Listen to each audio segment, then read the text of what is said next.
Now that we have discussed the basics of our internship system, ngayon i-discuss naman natin bakit importante ang simplicity dito sa gagawin natin.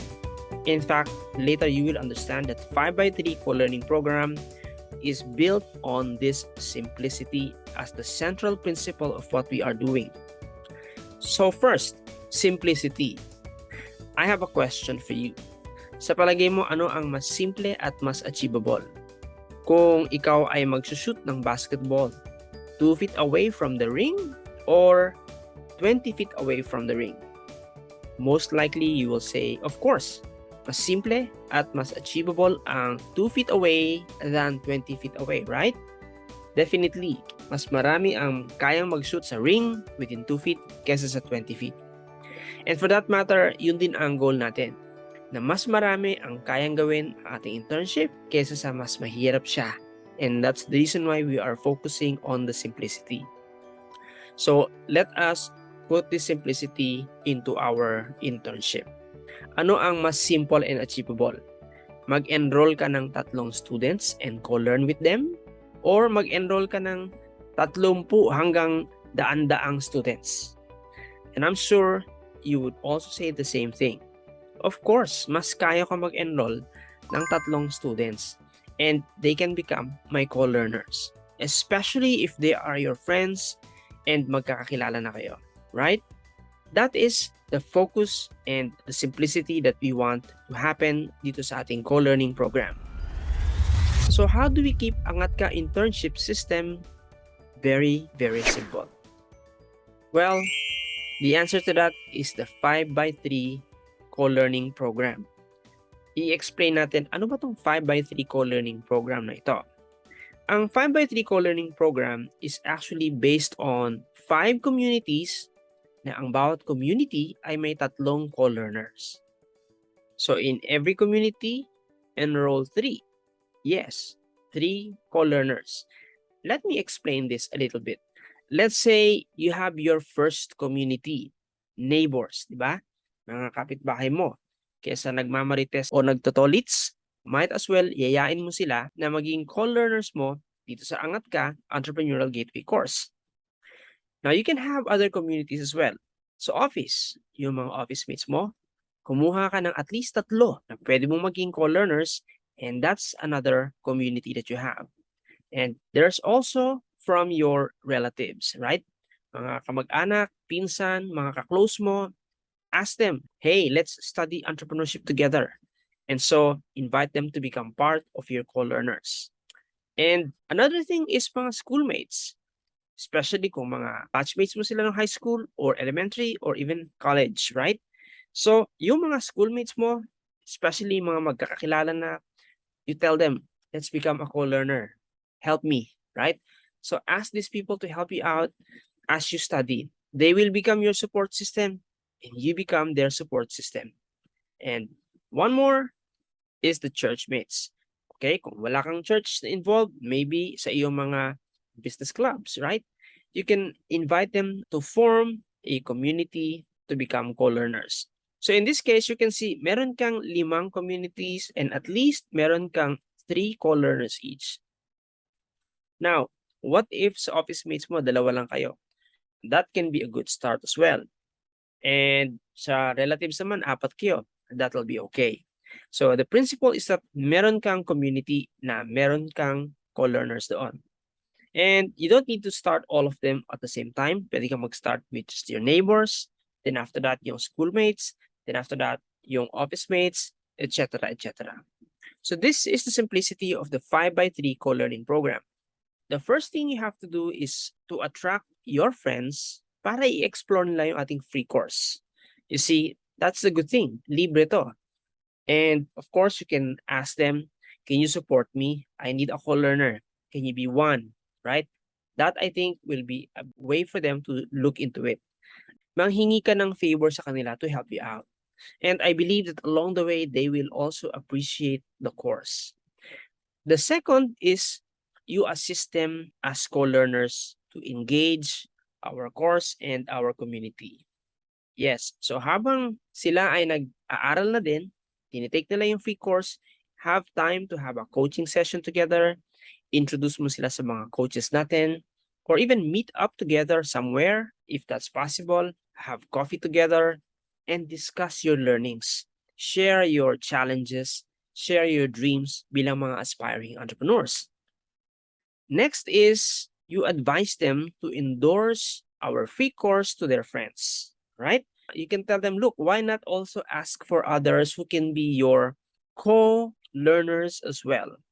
Advise them to create their own communities then with minimum of 3 co-learners under them.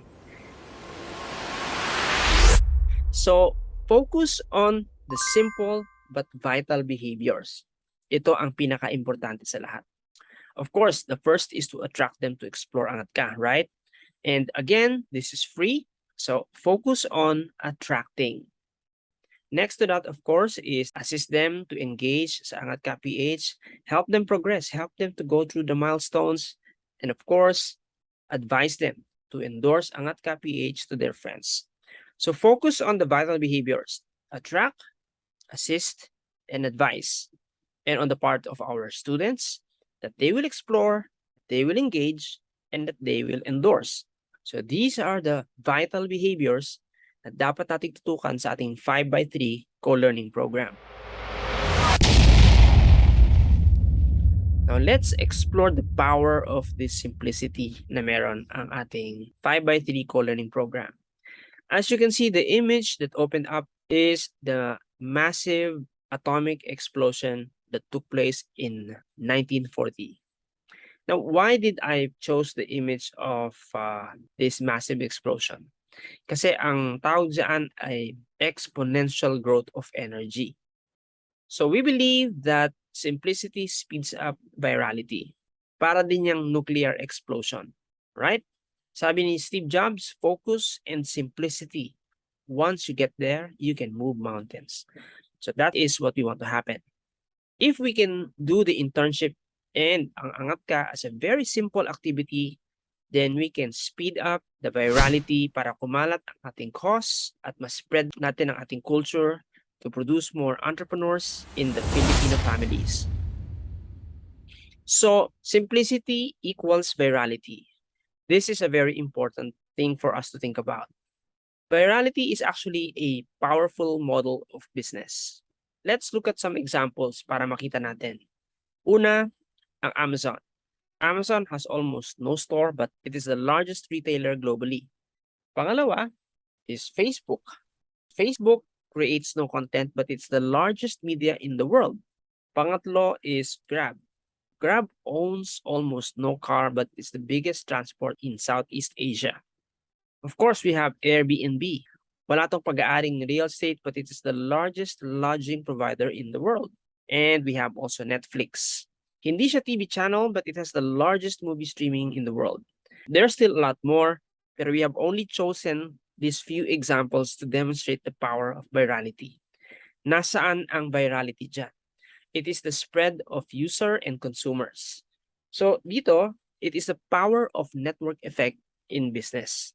Amazon, for example, has a network of users and sellers. Facebook has a network also of friends, right? Building connections. Grab has a network of drivers and passengers. Airbnb has a network of unit owners, mga hosts, at mga guests, right? And of course, si Netflix, it's the producers of content and the consumers of content. That is the power of network effect in business. Now, of course, yung mga negosyo na yan, that doesn't look so simple at the moment. Pero alam nyo, sa user perspective, ang dali kasi nilang gamitin, right? Kaya, mabilis silang kumalat. For example, sa Grab, ang bilis. Gusto mong bumiyahe? I-click mo lang, then maya-maya, susunduin ka na. It is all based on simplicity. Yung Airbnb, just click, and then that's it, right? You can book na kung saan ka titira. Now, the network effect in business is powerful.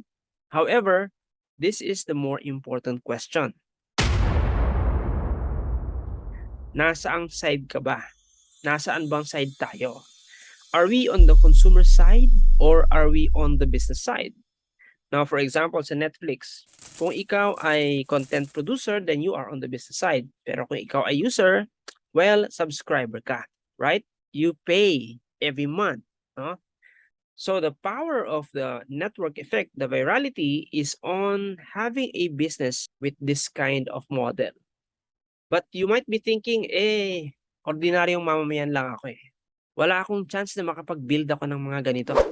Don't worry, that is where 5x3Co-Learning program comes in. Gusto natin na magkaroon tayo ng part sa ganitong model of business, pero nasa business side tayo, hindi lang tayo nasa consumer side. Sabi ni Albert Einstein, compound interest is the eighth wonder of the world. He who understands it, earns it. He who doesn't, pays it. And that means kung hindi natin naiintindihan ang bagay na ito, ang simplicity equals virality, ang power ng virality as a business model, then there's no chance for us to earn it. And so dito sa 5x3Co-Learning program natin, ituturo natin and we will understand how we can tap into the power of this business model.